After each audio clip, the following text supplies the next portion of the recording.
Mari, jemaat yang dikasihi Tuhan, kita bersama-sama akan memperkatakan apa yang dimaksud dengan Pentakosta ketiga dan Mazmur 91. Apa yang dimaksud dengan Pentakosta ketiga?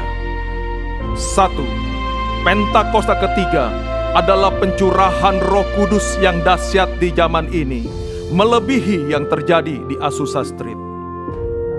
2. Pentakosta ketiga akan mengakibatkan penuaian jiwa yang terbesar dan yang terakhir sebelum Tuhan Yesus datang kembali.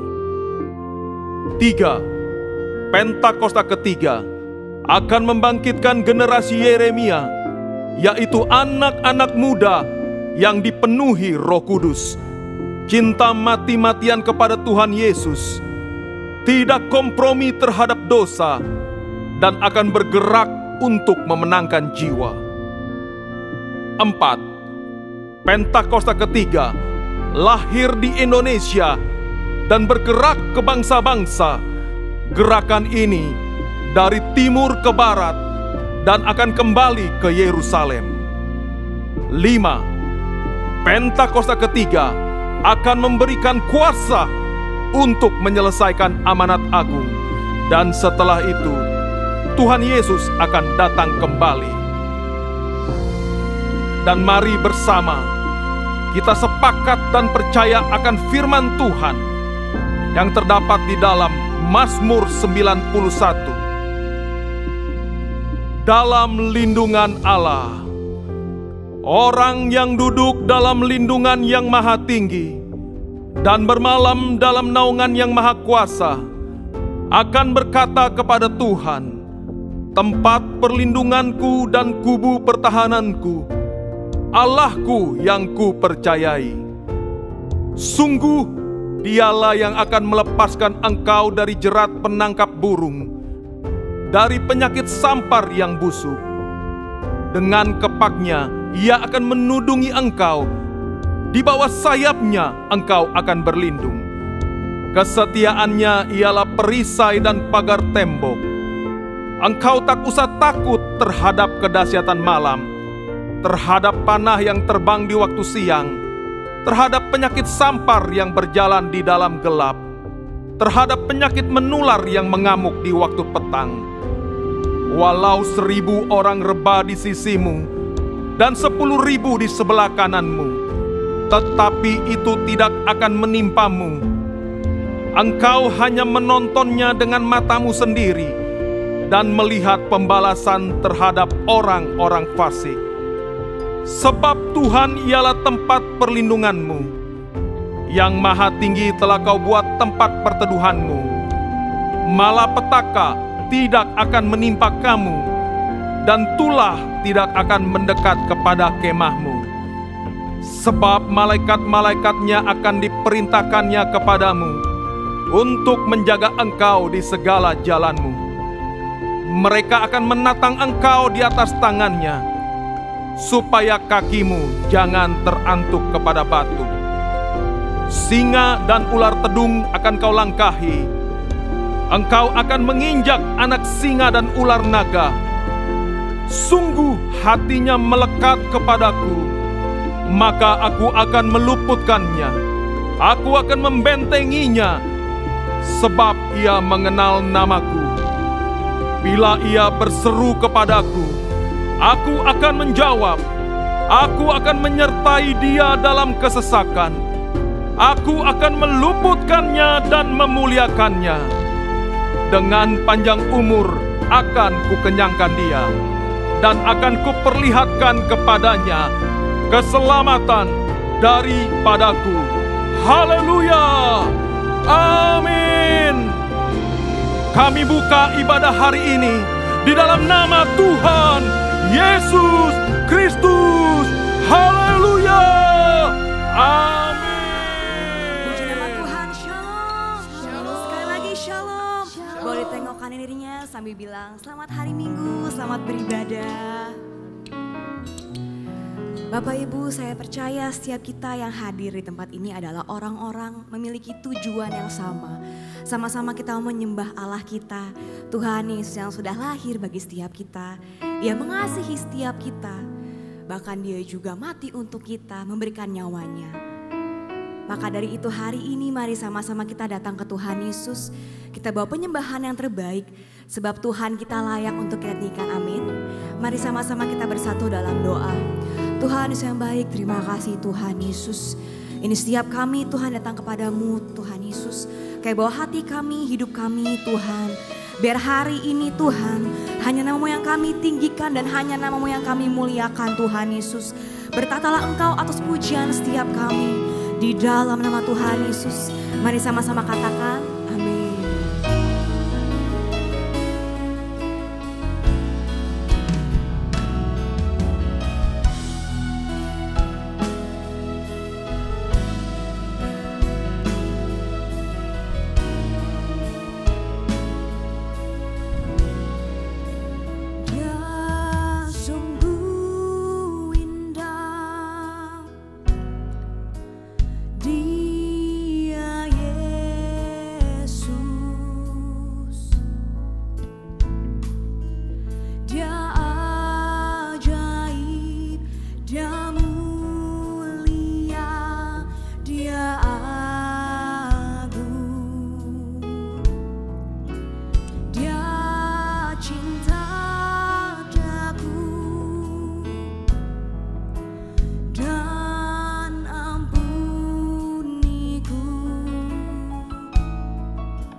Yesus Raja.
setiap kami umat-Mu Tuhan. Amin. Yesus Raja,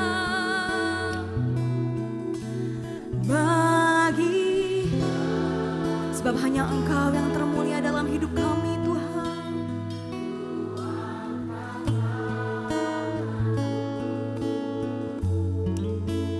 Kau ku puja,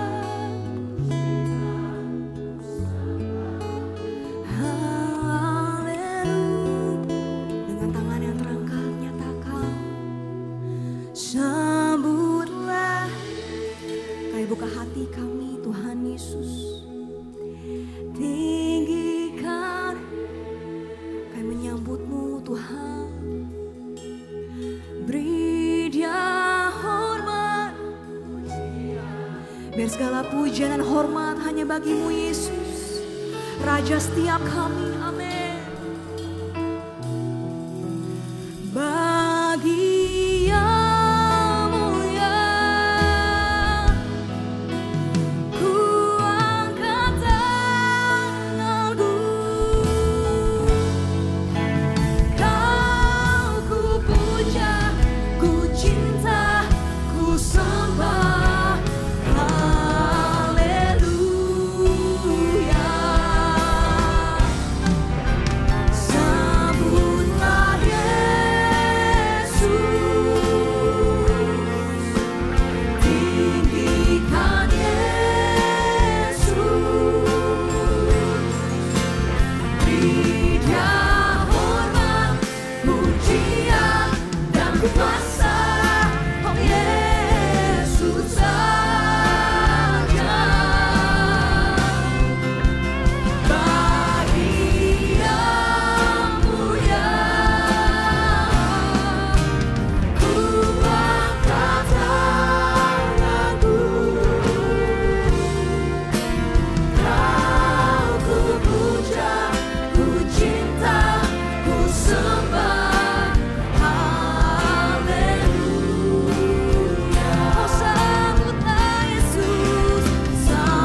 Glory, glory, hallelujah.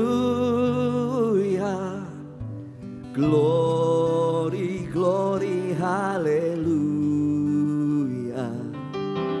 Glory, glory, hallelujah. Hallelujah. Puji, nyanyi glory.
Kami menaikkan setiap pujian pengagungan kami untuk Raja di atas segala raja.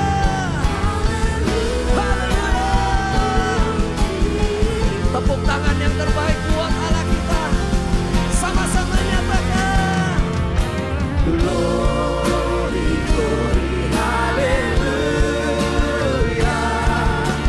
Glory, glory, haleluya. Glory, glory, haleluya. Haleluya. Puji, haleluya. Haleluya. Puji, haleluya. Puji. Tepuk tangan yang terbaik buat Allah kita. Sorakan haleluya. Segala pujian penghormatan hanya bagimu, Raja di atas segala raja. Allah kami yang mengasihi kami, di dalam nama Tuhan Yesus sama-sama katakan amin. Sekali lagi tepuk tangan yang meriah buat Allah kita. Haleluya. Shalom Bapak Ibu Saudara yang dikasihi Tuhan. Shalom. Ada sukacita hari ini, amin. Amin. Karena Allah yang kita sembah dia adalah jalan kebenaran dan jalan kehidupan. Yang percaya sorakan amin. Amin. Woo. Sama-sama katakan.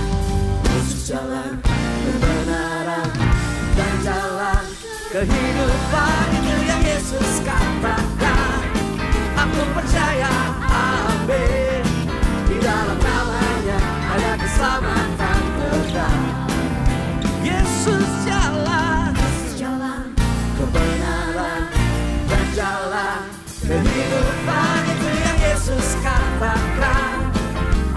percaya, amin. Di dalam namanya ada keselamatan kekal. Sama-sama nyanyikan glory. Glory, haleluya. Glory, haleluya. Glory, haleluya. Glory, haleluya. Di dalam namanya ada keselamatan kekal. Nyanyi glory. Glory, haleluya. Glory, haleluya. Oh, glory, haleluya. Glory, haleluya. Di dalam namanya ada keselamatan kekal. Sekali lagi katakan Yesus jalan. Come on. Yesus jalan, kebenaran dan jalan kehidupan, itu yang Yesus katakan. Aku percaya. Di dalam namanya ada keselamatan kekal. Mari jemaat sendiri nyatakan Yesus jalan. Yesus jalan.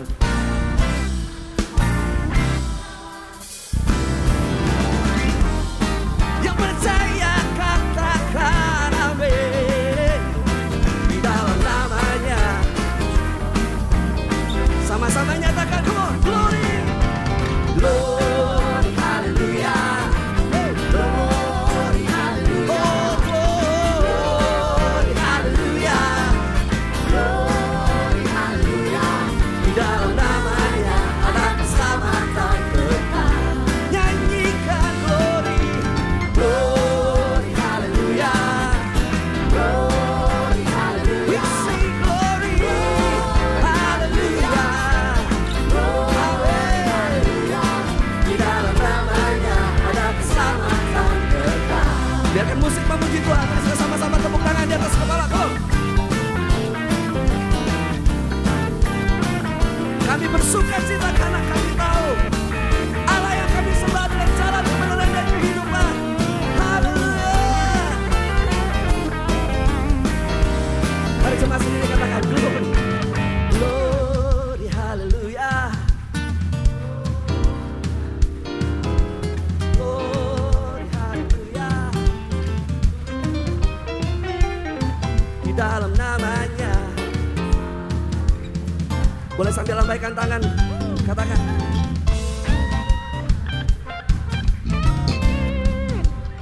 We sing glory.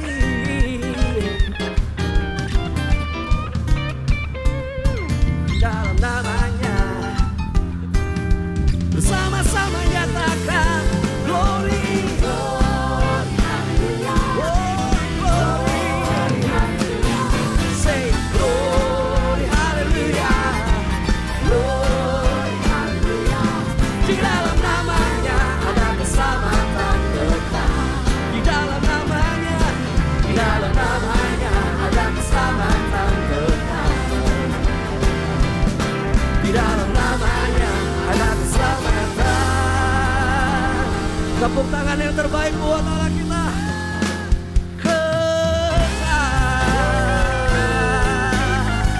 Sorakan haleluya. PRJ siap lebih lagi buat Tuhan Yesus. Sama-sama sorakan. Kita punya Allah yang dahsyat, yang kuat, yang besar. Siapa namanya? Siapa namanya? Sama sorakan haleluya.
Mari bersama-sama dengan imanmu lebih lagi nyatakan, sebab Tuhan.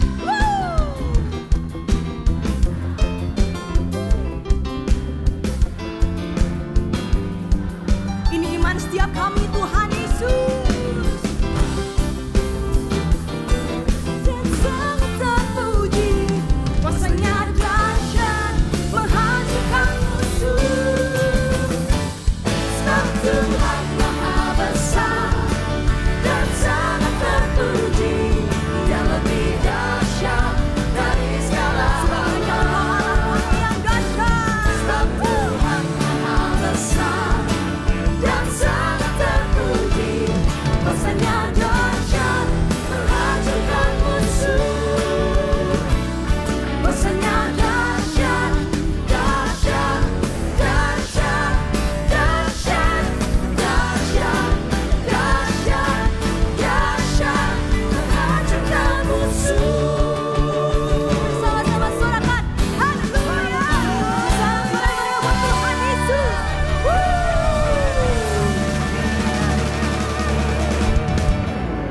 Haleluya, haleluya. Tuhan Maha Besar, kuasa-Mu dahsyat menghancurkan segala musuh-musuh kami.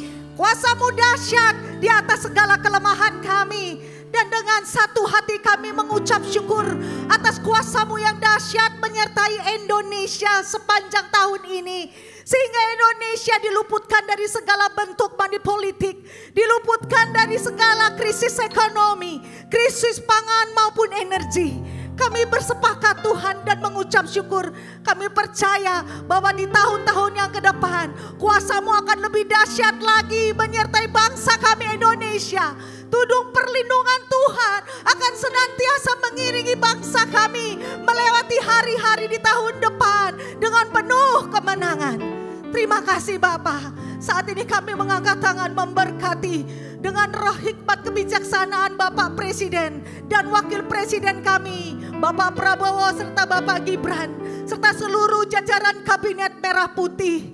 Tuhan, Engkau pakai pemimpin kami menjadi alat-Mu.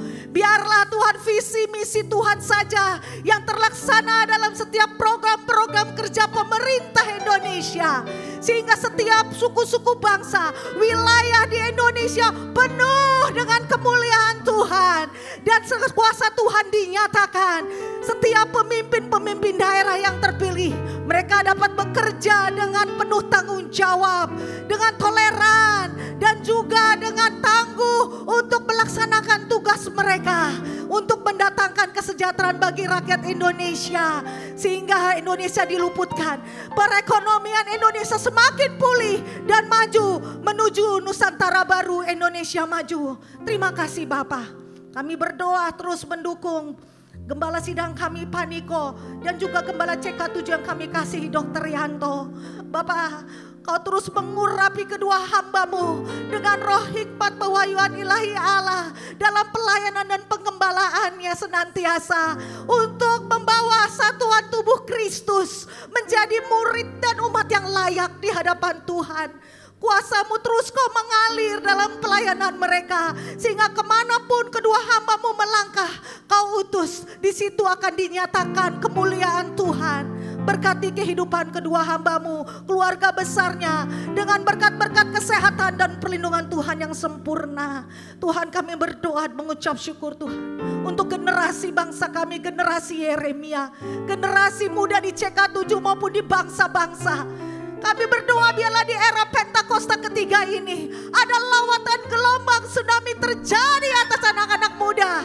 Sehingga kami akan melihat Engkau pakai generasi muda ini dengan yang berintegritas, memiliki karakter Kristus, hidup kudus, tidak kompromi terhadap dosa, dan siap untuk Tuhan pakai menjadi pemimpin bangsa dan pemimpin gereja masa depan yang penuh dengan urapan Allah untuk menyelesaikan amanat agung-Mu. Kami akan melihat anak-anak muda Kau pakai di tahun-tahun ke depan menjadi penuai jiwa, sehingga jiwa-jiwa yang terbesar dan terakhir terjadi di bangsa kami Indonesia. Terima kasih Tuhan. Inilah semua seruan doa kami. Kiranya hanya di dalam nama Tuhan Yesus yang hidup kami mengucap syukur. Mari sama-sama yang percaya katakan amin. Amin. Silakan duduk Bapak Ibu yang dikasihi Tuhan Yesus. Kami rindu untuk menyambut apakah ada dari Bapak Ibu yang baru pertama kali hadir beribadah di GBI PRJ, boleh lambaikan tangannya. Apakah ada? Ada di sebelah kiri saya. Shalom, apakah ada lagi? Shalom. Selamat datang di GBI PRJ, selamat beribadah. Bagi para jiwa baru, boleh silakan mengisi form biodata jiwa baru dengan cara scan QR yang tertera depan layar. Baik, saat ini kita akan menyaksikan pengumuman untuk seminggu ke depan. Untuk tim multimedia dipersilahkan.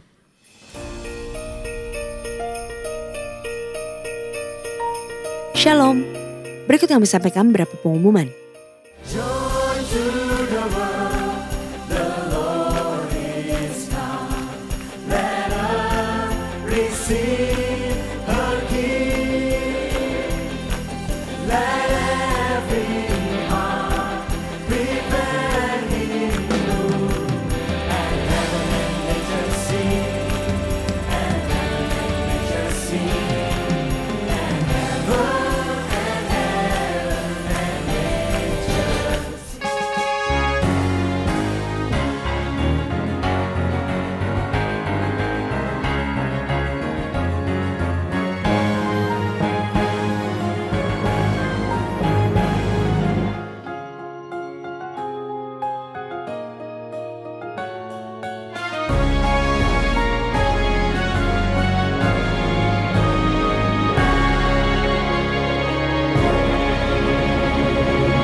Sehubungan dengan libur nasional Natal 2024 dan Tahun Baru 2025, maka diinformasikan sebagai berikut. Mulai hari Senin 16 Desember 2024 sampai dengan Selasa 7 Januari 2025, untuk kantor OTP CK7 wilayah Timur dan Barat, Doa Fajar, Babes Tadi, Kul, Kom dan Rumah Doa diliburkan. Menara doa 24 jam tetap aktif seperti biasa. Ibadah minggu depan tanggal 29 Desember 2024 pukul 7, 9 dan 11.30 waktu Indonesia Barat dilayani oleh Pastor Tilly Development. Pukul 16.30 waktu Indonesia Barat dilayani oleh Pendeta Johan Lomoindo. GBI PRJ Mandarin pukul 9 waktu Indonesia Barat dilayani oleh PDM Willy Santoso BSC. Ibadah raya disertai dengan ibadah King's Kid, ibadah anak berkebutuhan khusus, Little Blessing Toddler, sekolah minggu, Joshua Generation Kids Church English Service, Junior Church Indonesian Service, 316 Youth English Service, dan ibadah 2PM yang adult and yang couple service. Untuk info lengkap seluruh kegiatan GBI PRJ CK7, maka Bapak Ibu dapat follow sosial media GBI PRJ baik di Instagram, TikTok, Facebook maupun Twitter. Sekian pengumuman pada hari ini. Terima kasih atas perhatian Bapak Ibu sekalian. Tuhan Yesus memberkati.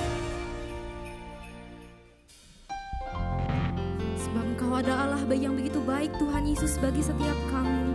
Kaulah Allah pemulih kami, Engkau yang berkati kehidupan kami Tuhan Yesus. Dan pada hari ini Tuhan, kami mau satukan hati kami untuk memuji dan menyembah Engkau Tuhan. Kami mau berikan setiap pujian dan penyembahan yang terbaik yang dapat kami berikan di hadapan-Mu Tuhan Yesus.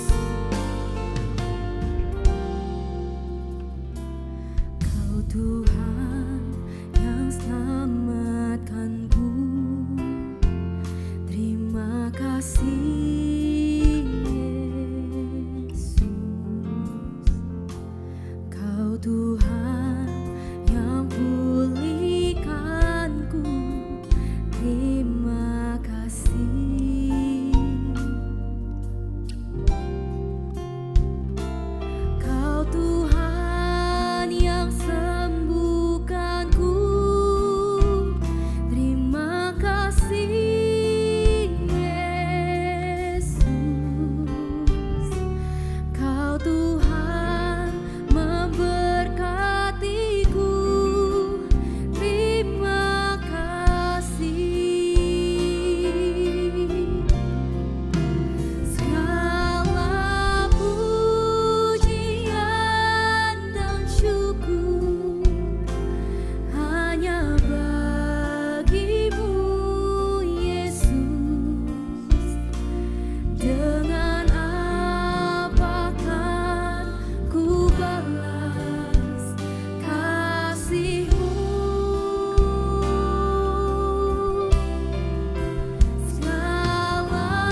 Tuhan yang sembuhkanku.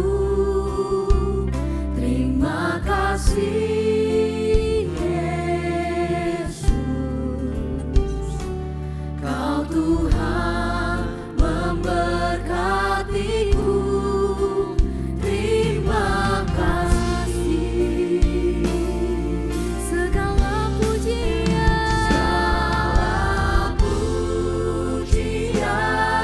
dan syukur hanya bagimu Yesus. Dengan apakah ku balas kasih-Mu? Segala hormat kemuliaan hanya layak bagimu. Ku sembah Yesus seumur hidupku. Dengan imanmu nyatakan segala pujian dan syukur hanya bagimu Yesus. Dengan apakah ku balas kasih-Mu? Segala hormat kemuliaan hanya layak bagimu. Ku sembah Yesus seumur hidupku. Segala pujian dan syukur hanya bagimu Yesus. Dengan apakah ku balas kasih-Mu? Segala hormat kemuliaan hanya layak bagimu. Ku sembah Yesus seumur hidupku. Mari dengan imanmu lebih lagi nyatakan segala pujian dan syukur hanya bagi nama-Mu Tuhan Yesus. Sebab Engkaulah satu-satunya Allah yang layak Tuhan.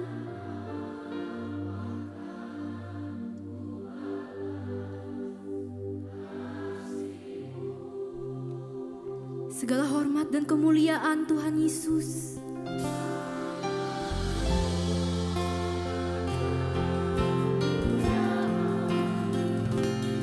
hanya layak bagimu.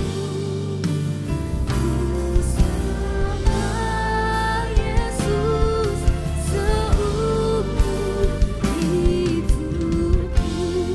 Mari angkat kedua tanganmu, sama-sama nyatakan segala pujian dan syukur hanya bagimu Yesus. Dengan apakah ku balas kasih-Mu? Segala hormat kemuliaan hanya layak bagimu. Ku sembah Yesus seumur hidupku.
Sungguh baik Engkau Tuhan.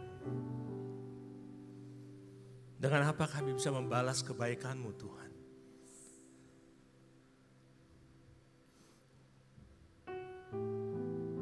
Kau korbankan diri-Mu bagi keselamatan setiap kami.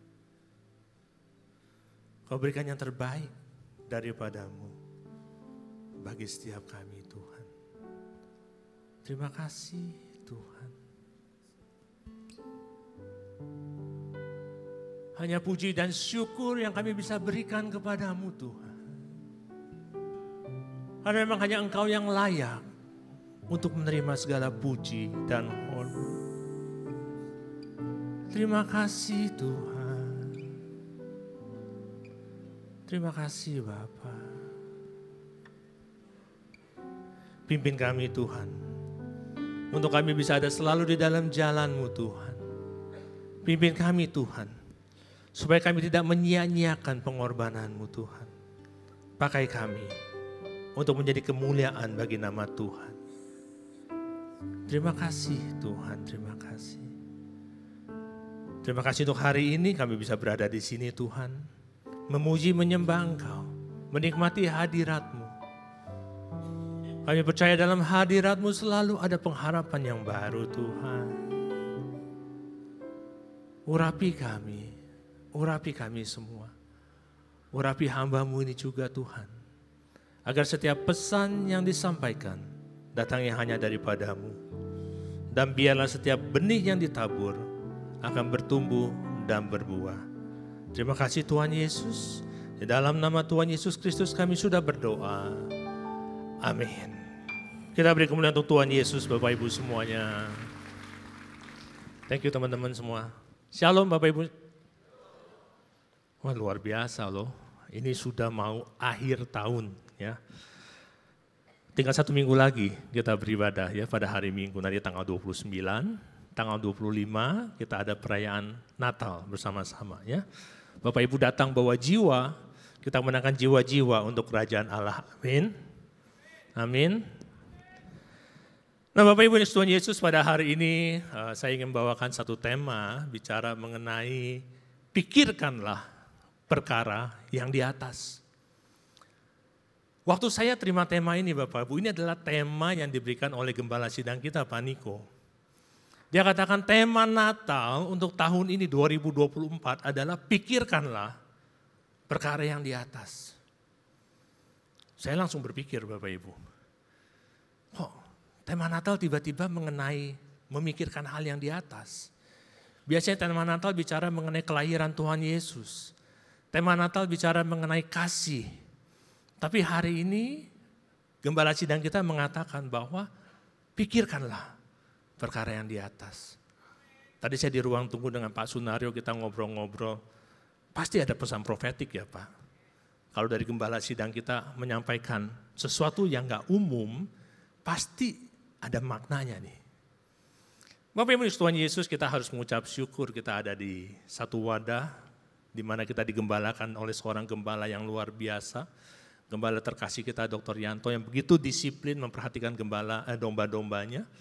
Dan kita juga memiliki seorang gembala sidang yang begitu peka terhadap Tuhan. Apa yang menjadi isi hatinya Tuhan. Saya tahun 2007 mulai mengikuti Pak Niko Bapak Ibu. Dari tahun ke tahun saya selalu mengikuti visi yang diberikan Tuhan melalui hambanya Pak Niko. Memang tidak semua tergenapi dalam hidup pribadi saya. Tapi banyak visi yang disampaikan oleh Gembala Sidang kita tergenapi dalam hidup saya. Itu sebabnya dari awal kali saya mengikuti Gembala Sidang, saya selalu menanti-nantikan apa ya Pak Niko yang menjadi visi Tuhan melalui Gembala Sidang untuk disampaikan kepada kami tahun depan. Dulu biasanya visi ini disampaikan mungkin di bulan Oktober, kadang-kadang September kita udah bisa terima, seringkali di Oktober lah kurang lebih. Tapi pada saat kita udah mulai masuk sesudah masa pandemi, visi itu agak mepet-mepet Bapak Ibu. Bulan November kita baru dengar visinya Pak Niko sampaikan, tahun lalu bulan November kita dapat. Tahun ini sampai kita mengikuti MDPJ, ya, menara doa untuk pelayan jemaat, Sampai hari itu saya tunggu, kok Pak Niko belum bicara ya mengenai visinya ya. Dan sesudah beliau khotbah, sesudah beliau sampaikan firman Tuhan, dia masuk ke perjamuan kudus. Saya bilang kok gak ada visi untuk tahun depannya. Selesai dari perjamuan kudus, Pak Niko baru katakan, tahun 2025 adalah tahun penuaian. Amin. Tahun 2025 adalah tahun penuaian. Sudah menjadi kebiasaan bagi saya Bapak Ibu, pada saat saya terima visi itu dari Gembala Sidang, saya selalu renungkan. Dan dalam perenungan saya ada dua hal yang saya ingin bagikan kepada Bapak Ibu semua. Pada saat kita bicara mengenai tahun penuaan, hal yang pertama, penuaian itu bicara mengenai amanat agung. Jadi kalau kita bicara penuaian, kita bicara penginjilan juga Bapak Ibu. Dan gereja kita juga bersiap, kita nanti akan adakan pelatihan-pelatihan penginjilan. Setidaknya kita harus bisa memenangkan orang-orang dekatnya kita. Amin. Kadang gak sedikit loh, banyak orang-orang dekatnya kita yang masih belum terima Tuhan Yesus. Kita harus ambil bagian supaya kita bisa menangkan mereka Bapak Ibu.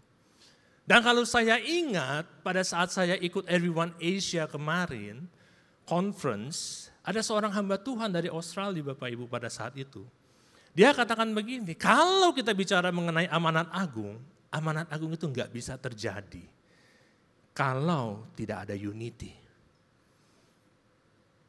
Kalau kita datang untuk melakukan sesuatu, masing-masing bawa benderanya sendiri-sendiri, kita nggak akan bisa menggenapi amanat agung. Dan unity itu nggak bisa terjadi Bapak Ibu, kalau kita tidak punya kerendahan hati. Itu sebabnya memasuki 2025, pesan yang saya ingin sampaikan kepada Bapak Ibu semuanya. Yuk kita jaga kerendahan hati kita. Amin. Khotbah mengenai kerendahan hati saya pernah sampaikan di ibadah ini. Ya, kita belajar untuk merendahkan hati kita Bapak Ibu. Karena ingat, pada saat Gembala Sidang bicara mengenai tahun penuaian, yakin dan percaya kita imani semua Bapak Ibu, bahwa penuaian itu tidak hanya bicara mengenai jiwa-jiwa di rumahnya Tuhan. Tapi penuaian itu juga bicara mengenai penuaian yang ada di dalam hidup-hidup kita. Kita bicara mengenai penuaian di dalam keluarga kita, penuaian di dalam usaha dan bisnis kita. Kita mau genapi itu semua Bapak Ibu. Itu sebabnya, yuk yang pertama, kita jaga keunitian, kerendahan hati. Bagaimana Tuhan mau memberkati sebuah keluarga kalau di dalam suami istri cekcok terus?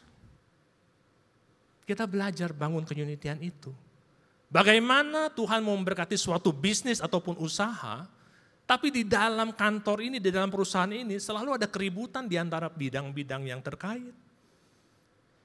Bagi pemilik usaha, yuk kita fokuskan. Bagaimana karyawan kita, tim kita bisa bekerja sama lagi. Karena 2025 tahun penuaian buat kita semua. Amin. Hal yang kedua Bapak Ibu Tuhan Yesus, pada saat kita bicara mengenai penuaian, kita juga bicara mengenai goncangan. Penuaian itu identik dengan goncangan.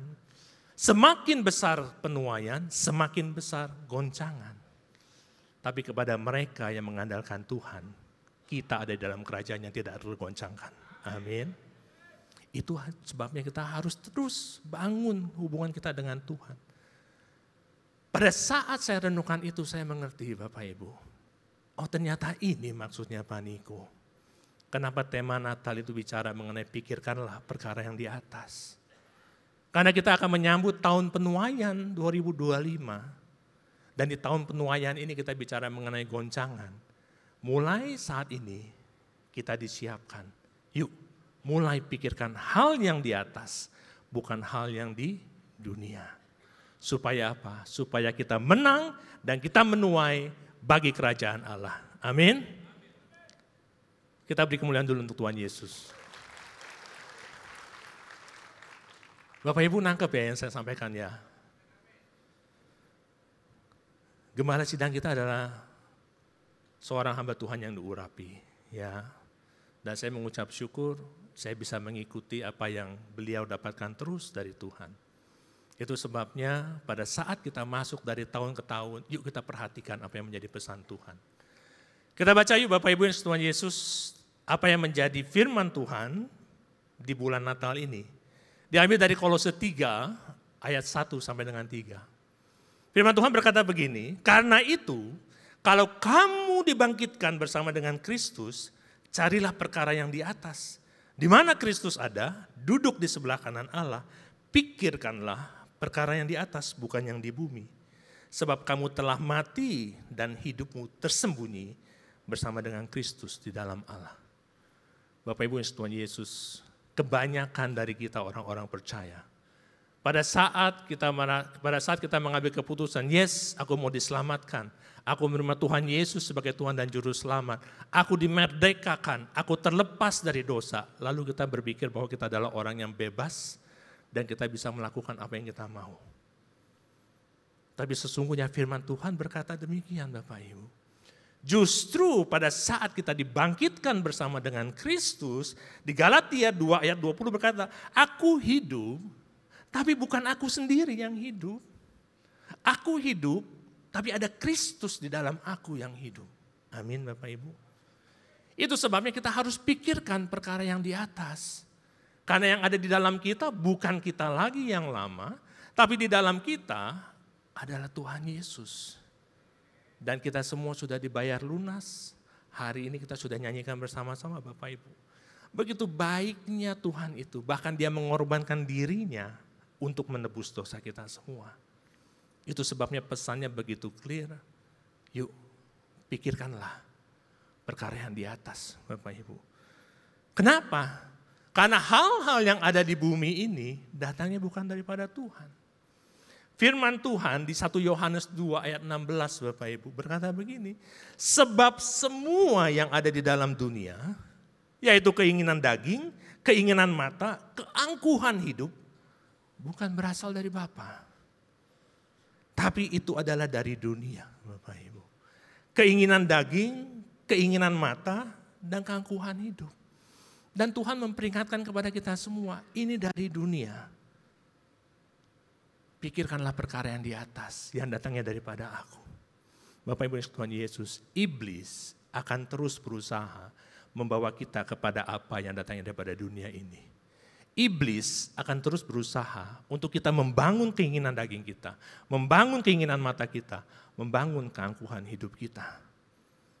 Ada statement berkata begini ya, pada saat suatu kebohongan diperkatakan terus-menerus secara konsisten, akhirnya kebohongan itu bisa menjadi sesuatu kebenaran. Dan kalau Bapak Ibu mau tahu seberapa konsistennya iblis itu, pada saat kita baca 1 Yohanes 2 ayat 16, ini semua berawal daripada manusia diciptakan. Pada saat Adam dan Hawa diciptakan, Tuhan sudah berkata kepada mereka, kalian boleh makan semua buah dari pohon yang ada di tempat ini, kecuali satu pohon yang di tengah itu. Tapi iblis mencoba membawa Hawa masuk untuk melakukan yang tidak berkenan bagi Tuhan. Dan pada saat iblis mengatakan kepada Hawa, coba kamu makan buah itu, Hawa katakan nggak bisa.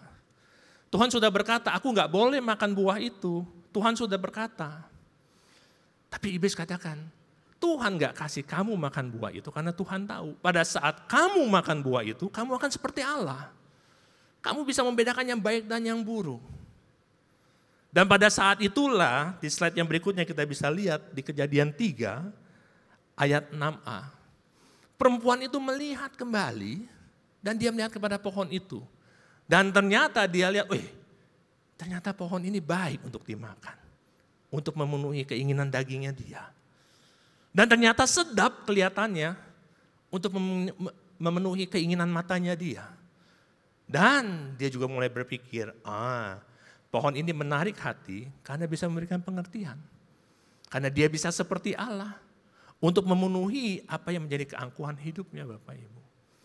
Itu sebabnya Tuhan katakan hati-hati. Jangan kita terkecoh, jangan kita masuk ke dalam pencobaan dunia.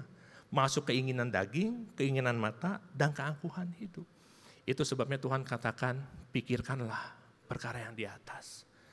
Tapi gimana?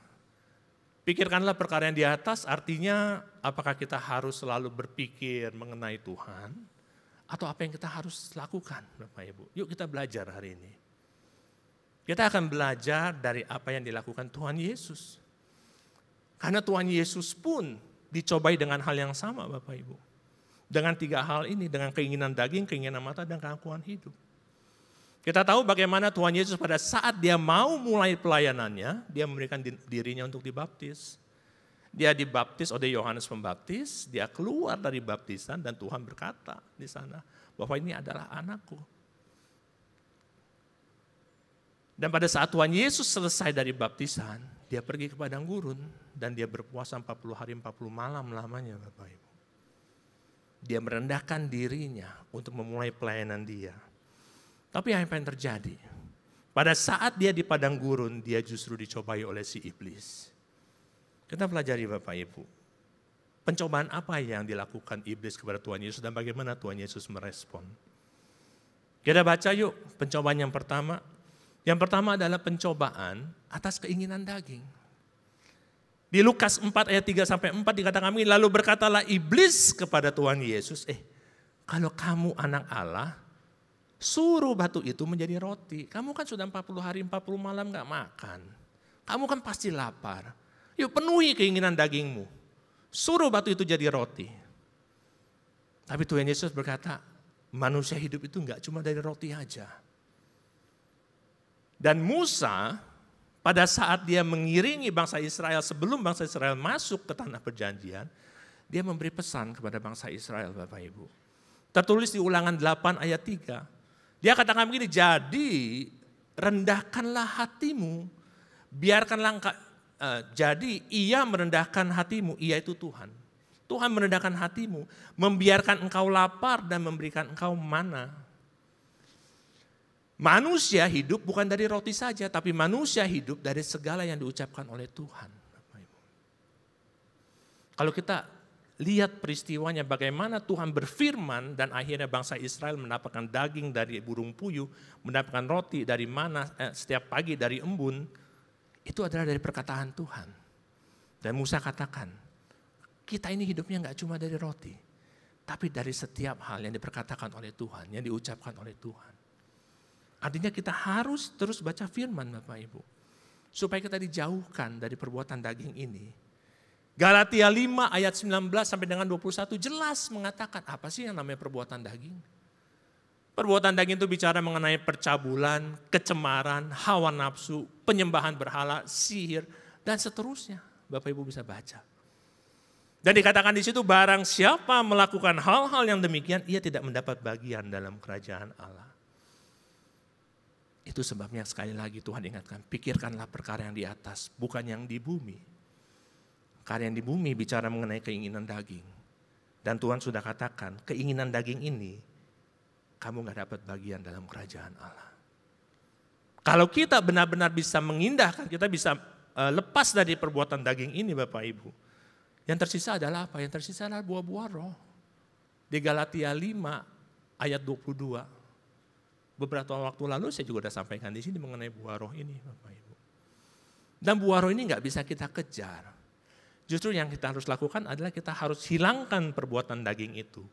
Sebagaimana yang disampaikan oleh Tuhan Yesus, kita hidup itu nggak cuma dari roti, tapi dari segala yang diucapkan oleh Tuhan. Kita lepaskan semua perbuatan daging itu, maka yang keluar dalam hidup kita adalah buah-buah roh. Dan Tuhan berkata, barang siapa menjadi milik Kristus, ia telah menyalibkan daging dengan segala hawa nafsu dan keinginannya. Amin. Ini hal yang pertama Bapak Ibu. Pada saat kita bicara mengenai pencobaan atas keinginan daging, yuk sadari betul kita hidupnya nggak cuma dari roti. Jangan segalanya hanya yang kita lihat untuk memenuhi kedagingan kita. Hal yang kedua Bapak Ibu Tuhan Yesus. Cobaan yang dilakukan iblis kepada Tuhan Yesus yang kedua, itu adalah keinginan atas mata. Dan juga kekuasaan. Di Lukas 4 ayat 5 sampai dengan 8 dikatakan begini. Kemudian ia membawa Yesus ke suatu tempat yang tinggi, dalam sekejap mata ia memperlihatkan kepadanya semua kerajaan dunia. Kata iblis kepadanya, segala kuasa ini serta kemuliaannya akan kuberikan kepadamu. Sebab semuanya itu telah diserahkan kepadaku, kata iblis. Dan aku akan berikan kepada siapa yang kukehendaki dengan syarat. Sembahlah aku, maka seluruhnya ini akan menjadi milik. Tapi Yesus berkata, ada tertulis, engkau harus menyembah Tuhan Allahmu dan hanya kepada Dia sajalah engkau berbakti. Bapak Ibu yang Tuhan Yesus mau enggak kerajaan dunia itu? Tuhan Yesus mau enggak kalau diberikan kerajaan dunia itu kepadanya? Mau. Firman Tuhan berkata, Dia datang untuk menyelamatkan dunia. Kalau kerajaan itu diberikan kepadanya dan kerajaan itu akan selamat. Tapi Dia tidak akan ambil kerajaan itu kalau caranya dengan menyembah si iblis. Dan Dia katakan, kita nggak boleh menyembah Allah yang lain. Hanya kepada Dia kita berbakti.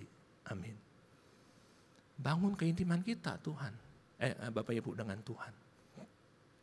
Karena kita nggak bisa mendapatkan memperoleh sesuatu dengan caranya kita. Karena itu nggak akan berkenan bagi Tuhan. Di dalam Alkitab ada 3 raja yang selalu diceritakan, sering kita baca mengenai 3 raja ini Bapak Ibu. Yang pertama adalah Saul. Siapa Saul? Saul adalah raja pertama Israel. Dia dipilih hanya oleh karena bangsa Israel mengatakan, aku mau seperti bangsa yang lain. Yang punya raja, yang kelihatan. Dan Tuhan izinkan, akhirnya dipilihlah si Saul ini untuk menjadi raja. Saul adalah seseorang yang taat pada awalnya, mau dibentuk pada awalnya, tapi akhirnya dia jatuh, Bapak Ibu. Sehingga Saul digantikan dengan raja yang kedua. Bicara mengenai apa? Daud. Daud adalah seorang raja yang Tuhan pilih karena dia adalah raja yang berkenan di hatinya Tuhan. Daud disertai Tuhan. Yes, Daud pernah jatuh di dalam dosa. Tapi hatinya dia hanya untuk Tuhan. Dia mau merendahkan dirinya dia. Itu sebabnya Tuhan angkat dia kembali. Amin. Dan yang ketiga, itu Salomo Bapak Ibu. Salomo ini anaknya Daud. Seorang raja yang mendapatkan privilege. Kalau kita bicara kamu dapat privilege apa? Salomo itu dapat privilege dari Daud. Daud mau bangun bait suci, Tuhan bilang kamu gak boleh bangun bait suci karena tanganmu penuh dengan darah. Anakmu yang akan bangun bait suci. Wow, what an honor. Bukankah itu suatu kehormatan? Salomo ditunjuk menjadi raja yang membangun bait sucinya Tuhan. Hanya oleh karena bapaknya, Daud. Bapak Ibu. Dan Salomo pada awalnya menjadi raja yang bijaksana. Dia minta sama Tuhan. Yang aku minta adalah wisdom, God. Dan Tuhan berikan itu bahkan kelimpahan dengan harta. Kepada Salomo Bapak Ibu. Tapi dia kan mau perlebar kerajaannya dan Tuhan janjikan perlebaran itu. Tapi dia lakukan dengan cara yang tidak benar. Apa yang dia lakukan Bapak Ibu? Yuk kita baca di next slide. Dari 1 Raja-Raja 11 ayat 11 dan 12. Lalu berfirmanlah Tuhan kepada Salomo. Karena kamu kelakuannya seperti itu, bahwa kamu itu enggak berpegang pada perjanjian dan segala ketetapanku yang kuperintahkan kepadamu, maka sesungguhnya aku akan mengoyakkan kerajaan ini daripadamu dan memberikannya kepada hambamu, Yerobeam. Kok Tuhan memecahkan kerajaannya ini? Alasannya karena Salomo, untuk memperlebar kerajaannya, dia mengambil anak dari kerajaan lain. Putri bangsawan dia ambil, putri raja dia ambil. Dia nikahi supaya kerajaannya semakin lebar. Dan pada saat dia lakukan itu apa yang terjadi? Yang terjadi akhirnya dia pun ikut menyembah berhala. Itu sebabnya Tuhan katakan, karena kamu telah lakukan ini dan tidak mengikuti perintahku, maka kerajaanmu akan aku bagi. Dan aku akan berikan kepada hambamu Yerobeam. Dan betul. Tapi Tuhan berkata, hanya pada waktu kamu hidup, aku belum melakukannya oleh karena bapakmu. Tapi nanti di tangan anakmu, aku akan mengoyakkannya. Kalau Bapak Ibu baca ceritanya di Alkitab, sesudah kerajaan ini turun kepada anaknya, kerajaan ini terbagi menjadi 2. Mereka pegang 2 suku, Yerobeam pegang 10 suku. Amin.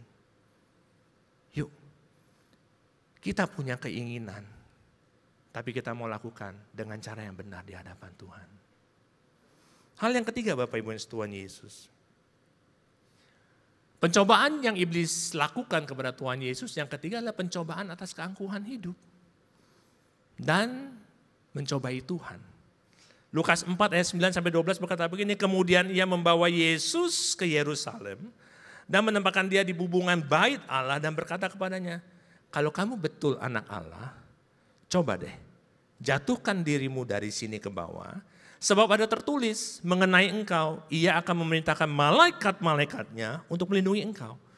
Mereka akan menatang engkau di atas tangannya supaya kakimu gak terantuk pada batu. Dan Tuhan Yesus katakan, ada firman yang berkata, jangan mencobai Tuhan. Kita harus terus bersandar kepada tuntunan Tuhan. Amin. Bapak Ibu Tuhan Yesus tahun 1912, ada suatu berita tersebar di Inggris. Mereka mengatakan, hey, kita telah menciptakan sebuah kapal besar, kapal pesiar, yang terbesar, termewah, bahkan tercepat. Dan dia namanya adalah Titanic. Kapal ini akan berlayar dari Inggris sampai ke New York dalam hitungan waktu 7-8 hari. Yang mana pada saat itu mungkin perlu waktu di atas 10 hari untuk mereka mencapai. Tapi apa yang terjadi Bapak Ibu? Pada saat kapal ini berlayar, baru masuk hari keempat, dia menabrak gunung es. Pada saat dia tabrak gunung es tidak kurang dari 3 jam, kapal ini tenggelam. Penumpangnya 2.200 orang. Dan 1.500 diantaranya mereka mati semua. Tapi kita lihat, apa jadinya kalau kita melakukan tuntunan dari Tuhan. Karena Tuhan juga berkata kepada Nuh, Nuh kamu bangun bahtera Nuh. Kita baca di sini, di Kejadian 6 ayat 14-16. Buat bagimu sebuah bahtera dari kayu gofir. Bahtera ini harus kau buat berpetak-petak, harus kau tutup dengan pakal dari luar dan dari dalam. Begini yang kau harus lakukan buat bahtera itu. 3 hasta panjangnya, 50 hasta lebarnya dan seterusnya. Dan yang Nuh lakukan, dia ikuti setiap perintah Tuhan Bapak Ibu. Dan pada saat bahtera itu jadi, Tuhan menurunkan badai hujan yang luar biasa. 40 hari bahtera ini terombang-ambing. Semuanya ditutupi oleh air. Bahkan Alkitab mencatat secara keseluruhan 150 hari air menutupi bumi Bapak Ibu. Tapi bahteranya aman-aman aja. Nuh dan keluarganya aman-aman saja. Kita harus mengikuti apa yang menjadi perintah Tuhan. Ikut tuntunan Tuhan. Bangun keintiman kita Bapak Ibu dengan Tuhan. Jadi pelaku firman. 2 minggu lalu Bapak Ibu, hari Jumat, saya dapat undangan, yuk kita ada fellowship Natal dari salah satu bidang di sini, Cancer Ministry. Tempatnya di mana? Tempatnya di Lebak Bulus. Saya udah bilang sama istri saya, aduh di Lebak Bulus saya masih ada urusan di sini, paling cepat saya jalan jam 4. Sampai sana bisa berapa lama, keburu gak ya? Akhirnya saya jalan jam 4:30 Bapak Ibu. Dan saya jalan ke Lebak Bulus itu makan waktu saya 2,5 jam. Di dalam perjalanan saya pakai GPS. Semuanya lancar, macet-macet, saya ikuti terus. Sampai di satu posisi GPS ini mengatakan, kamu harus keluar dari tol. Kita belum sampai, kok harus keluar dari tol? Ya saya ikut keluar dari tol. Karena saya lihat, oh di luar tol ini lancar jalannya Bapak Ibu. Tapi sesudah saya lewati beberapa lampu merah, beberapa perempatan, GPS ini mengatakan, kamu harus masuk ke tol. Mata saya melihat, di depan ini lancar, masuk tol jelas sudah pasti macet, saya kelihatan kok masuk tol macet. Kenapa saya harus masuk tol? Kalau di depan ini lancar. Saya ngapain? Saya lurus, karena depan lancar. Saya lurus, saya jalan, beberapa perempatan lagi macet total. Dan di tol lancar. Bapak Ibu, kita nggak bisa tahu apa yang ada di depan kita. Kita hanya bisa melihat apa yang kita bisa lihat dengan mata kita. Tapi rancangan Tuhan melampaui dari apa yang kita lihat. Amin. Tuhan tahu apa yang terbaik daripada kita. Itu sebabnya kita harus terus ikutin tuntunan Tuhan. Kalau saja saya masuk tol saat mungkin saya akan bermacet-macet dulu. Tapi sesitu saya lancar, mungkin saya bisa save waktu sekitar setengah jam. Tapi karena saya mengandalkan apa yang saya lihat, dan saya tetap jalan ke depan karena saya pikir jalan ini lancar, tapi saya justru terjebak macet total. Dan saya butuh 2,5 jam, Bapak Ibu. Jadi hari ini kita diingatkan Bapak Ibu semuanya. Yuk, pikirkanlah perkara yang di atas. Dan kita belajar dari Tuhan Yesus. Apa yang Tuhan Yesus lakukan pada saat dia dicobai. Yuk kita lihat di slide yang berikutnya. Yang pertama Bapak Ibu, kita responi dengan firman Tuhan. Artinya kita mesti baca firman. Siapa yang baca firman tiap hari di sini? Ada yang baca firman yang luar biasa. Ya, kita bangun yang namanya GBA untuk membiasakan Bapak Ibu membaca firman tiap hari. Saya dulu nggak suka loh merenungkan firman Tuhan. Soalnya kenapa? Kalau kita nggak kenal, kita nggak sayang Bapak Ibu. Pada saat saya masuk GBA, saya dipaksa untuk baca firman dari Kejadian sampai Wahyu. Dan saya lakukan 3 kali. Dari Kejadian sampai Wahyu. Sesudah saya lakukan itu, saya punya kerinduan untuk baca firman dan merenungkannya. Karena saya sudah kenal. Yuk, kita perlu komunitas ini GBA untuk terus memaksakan kita. Baca firman setiap hari. Dan gereja ini juga menyiapkan yang namanya Bible Study. Pada saat kita mau merenungkan perikop demi perikop, kita bisa ikut Bapak Ibu. Amin. Yang sudah baca tiap hari, teruskan. Yang belum baca, yuk kita mulai. Ambil tekad. Sebagai resolusi kita masuk 2025. Mulai baca firman. Ya. Yang kedua Bapak Ibu Tuhan Yesus. Apa yang dilakukan untuk menang atas pencobaan? Tolak dengan kekuatan Roh Kudus. Itu sebabnya kita harus bangun keintiman dengan Tuhan. Kalau kita nggak intim dengan Tuhan, bagaimana kita tahu ini benar atau salah? Dikatakan bahwa roh itu penurut, daging itu lemah. Kita harus bangun rohnya kita Bapak Ibu. Bangun keintiman dengan Tuhan. Karena roh ini yang akan menuntun kita. Kalau kita ikutin daging kita gampang jatuh. Daging kita tuh gampang kena godaan. Tapi kalau roh kita kuat, dia akan menuruti apa yang menjadi firman Tuhan. Amin. Yang ketiga Bapak Ibu, kejar kehendak Tuhan dalam hidup kita. Tuhan punya rancangan buat setiap kita. Jangan gagalkan rancangan Tuhan yang luar biasa hanya oleh keinginan daging kita. Rugi besar. Jadi pelaku firman, hidup sesuai dengan kehendak Tuhan. Amin. Dan yang terakhir, kita gak kuat sendiri Bapak Ibu. Bagi Bapak Ibu yang belum masuk di dalam komunitas atau kul, yuk daftar. Masuk ke komunitas, di mana kita ada teman-teman seiman yang akan terus menjagai kita, yang akan terus mendukung kita di dalam pergumulannya kita. Amin. Lakukan 4 hal ini. Jadi hari ini Bapak Ibu kita belajar bahwa firman Tuhan turun kepada kita semua melalui hambanya. Visi Tuhan turun kepada kita semua melalui hambanya. Itu adalah pesan profetik. Saya percaya tema Natal bicara mengenai memikirkan perkara yang di atas itu bukan, ini temanya kok kayaknya melenceng, no bukan begitu. Tapi ada maksud Tuhan untuk mempersiapkan kita masuk ke 2025. Kita semua mau menuai kan? Mau menuai kan? Yuk kita lakukan Bapak Ibu. Pertama, pastikan ada keunitian. Bapak Ibu dalam keluarga, bangun keunitian.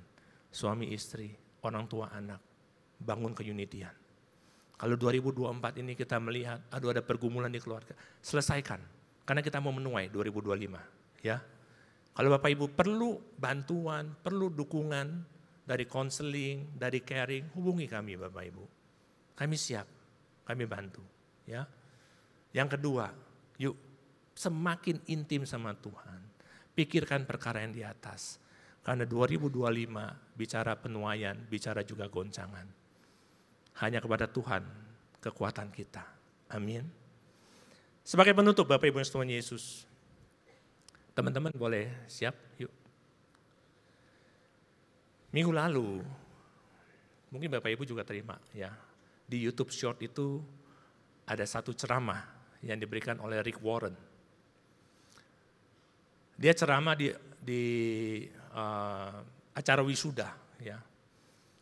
Dan dia katakan begini, apa yang dia sampaikan itu benar-benar kena di hati saya Bapak Ibu. Itu sebabnya saya mau bagikan kepada Bapak Ibu. Dia katakan begini, banyak orang datang kepada dia dan berkata, kenapa ya gue gak bisa dekat sama Tuhan? Apa mungkin karena gue kurang mengasihi Tuhan? Makanya gue gak bisa dekat sama Tuhan. Tapi Rick Warren bilang begini, problemnya bukan itu. Problemnya bukan karena kamu kurang mengasihi Tuhan. Tapi problemnya, kamu gak ngerti berapa besar Tuhan mengasihi kamu. Karena kalau kamu tahu berapa besar Tuhan mengasihi kamu, kamu gak bisa gak mengasihi dia balik. Hari ini kita berdoa. Biarlah kita bisa merasakan kasih Tuhan itu. Buka hati kita Bapak Ibu. Karena pada saat kita sadar betul Tuhan begitu mengasihi kita akan mengasihi dia kembali. 12 murid Tuhan Yesus. Hanya ada satu yang namanya Yohanes yang ada di kaki salib pada saat Tuhan Yesus disalib Bapak Ibu. Yohanes ini unik, dia adalah murid yang berkata, aku adalah murid yang paling dikasihi Tuhan Yesus. I am the most beloved disciple. Dia tahu Tuhan mengasihi dia, itu sebabnya dia ada di kaki salib. Di mana yang namanya Petrus, yang pada saat Tuhan Yesus mengatakan aku akan dihianati, dan dia berkata, langkahi dulu mayatku, istilahnya begitu ya. Aku gak akan izinkan orang menyakiti guru. Di mana Petrus? Pada saat tentara-tentara Romawi itu datang mencari Tuhan Yesus dan tanya kepada Petrus, dia menyangkal Tuhan Yesus 3 kali Bapak Ibu. Kita gak akan mampu mengasihi Tuhan dengan kekuatan kita sendiri. Tapi kita akan mampu mengasihi dia. Karena kita tahu dia sudah mengasihi kita terlebih dahulu. Amin. Yuk kita beri kemuliaan Tuhan Yesus. Bapak Ibu kita nyanyikan lagu ini. Yuk saya undang makin berdiri. Kita nyanyikan bersama-sama. Katakan semua ini dari hati kita Bapak Ibu. Yuk silakan teman-teman.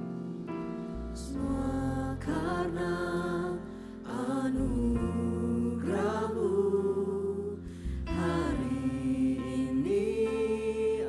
Terima kasih Tuhan.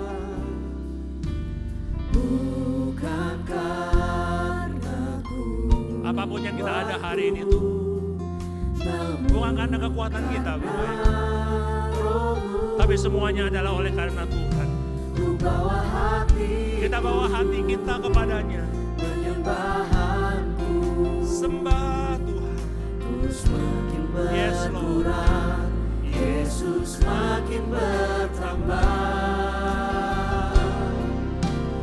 Mengikut Yesus, itulah kesukaan hatiku. Ku lepas semua hakku untuk mengenal kehendaknya di hidupku. Mengiring Yesus, itulah kekuatan hidupku. Ku yakin anugerahnya mampu jadikanku hamba yang berkenan selalu. Kita ulang dari awal ya Bapak Ibu ya. Kita nyanyikan dengan sungguh-sungguh. Semua karena Yes Lord. anugerah-Mu hari ini ada. Bukan karena kekuatan kami, kuatku, namun tapi semuanya oleh Roh-Mu.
Tuhan Yesus. Hamba-Mu sudah selesai. Kiranya Roh Kudus terus bekerja dalam kehidupan setiap kami Tuhan. Bawa kami lebih dalam lagi kepada-Mu Tuhan. Bawa kami mengerti apa yang menjadi kehendak Tuhan. Itu adalah kerinduan kami Tuhan. Hari ini kami belajar Tuhan. Bahwa memasuki tahun 2025. Kami akan memikirkan hal yang di atas Tuhan. Engkau pimpin kami Tuhan. Kuatkan kami Tuhan. Jauhkan kami dari segala macam pencobaan Tuhan. Kami rindu ada penuaian di dalam kehidupan kami Tuhan. Di dalam usaha dan bisnis kami. Di dalam keluarga kami Tuhan. Di dalam kesehatan kami Tuhan. Kami rindu melihat mujizat Tuhan terjadi dalam hidup kami. Pimpin kami Tuhan. Nyatakan kuasa-Mu dalam hidup anak-anak-Mu Tuhan. Kau berkati setiap anak-anak-Mu Tuhan. Kau pimpin setiap langkah kami. Dan nyatakan kuasa Tuhan di dalam hidup mereka. Terima kasih Tuhan Yesus. Segala puji dan hormat hanya bagi nama Tuhan. Amin.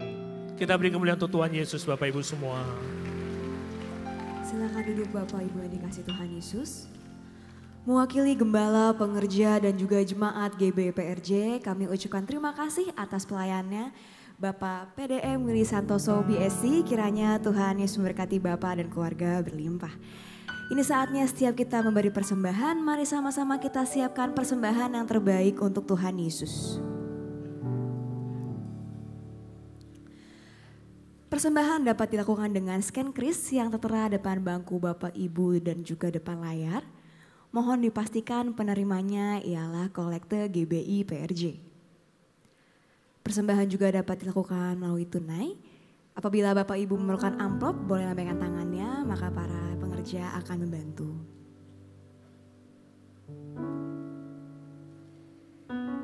Baik, jika sudah siap, sama-sama saya undang setiap kita untuk bangkit berdiri. Kita akan doa deklarasi persembahan diikuti dengan doa tutup dan juga doa berkat.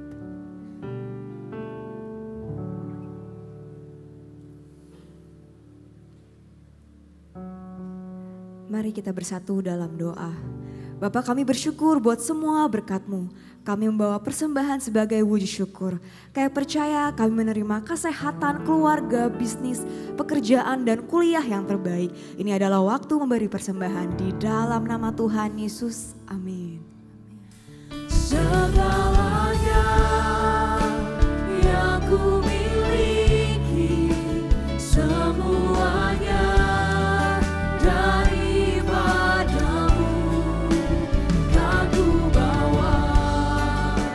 persembahanku yang terbaik hanya bagimu. Segalanya yang ku miliki, semuanya daripadamu. Kan ku bawa persembahanku yang terbaik hanya bagimu. Kan ku bawa persembahanku yang terbaik hanya bagimu. Mari Bapak Ibu Tuhan Yesus, yang undang bangkit berdiri. Yuk kita siapkan hati kita untuk menerima berkat daripada Tuhan. Terima kasih Tuhan Yesus untuk ibadah pada sore hari ini Tuhan. Kau pimpin Tuhan setiap anak-anak-Mu Tuhan. Kau sertai dimanapun kami berada Tuhan. Bagi anak-anak-Mu yang akan bepergian, yang akan berlibur Tuhan. Bapak, kiranya penyertaan-Mu selalu ada.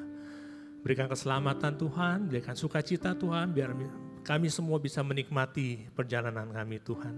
Dan Kau akan kembalikan mereka tidak kurang satu apapun juga Tuhan. Dan bagi jemaat-Mu yang taat setia ini juga Tuhan, berkat-Mu berlimpah bagi kami semua Tuhan.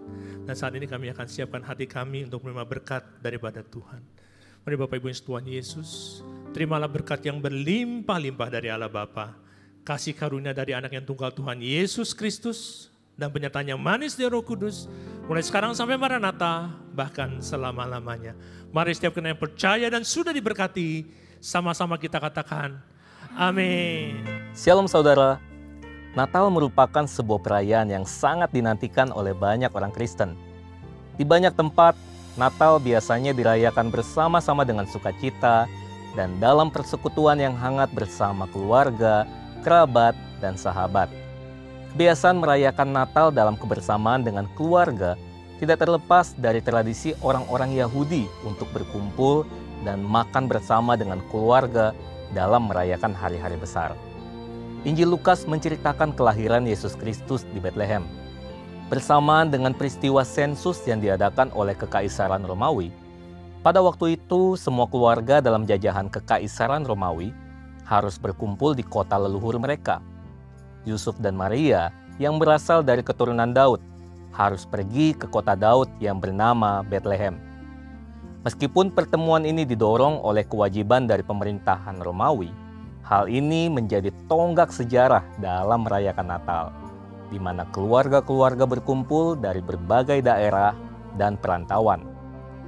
Kelahiran Yesus Kristus sendiri dirayakan oleh orang-orang dari berbagai latar belakang dan status sosial. Kelompok yang pertama itu adalah kelompok gembala. Mereka ini mewakili orang Yahudi.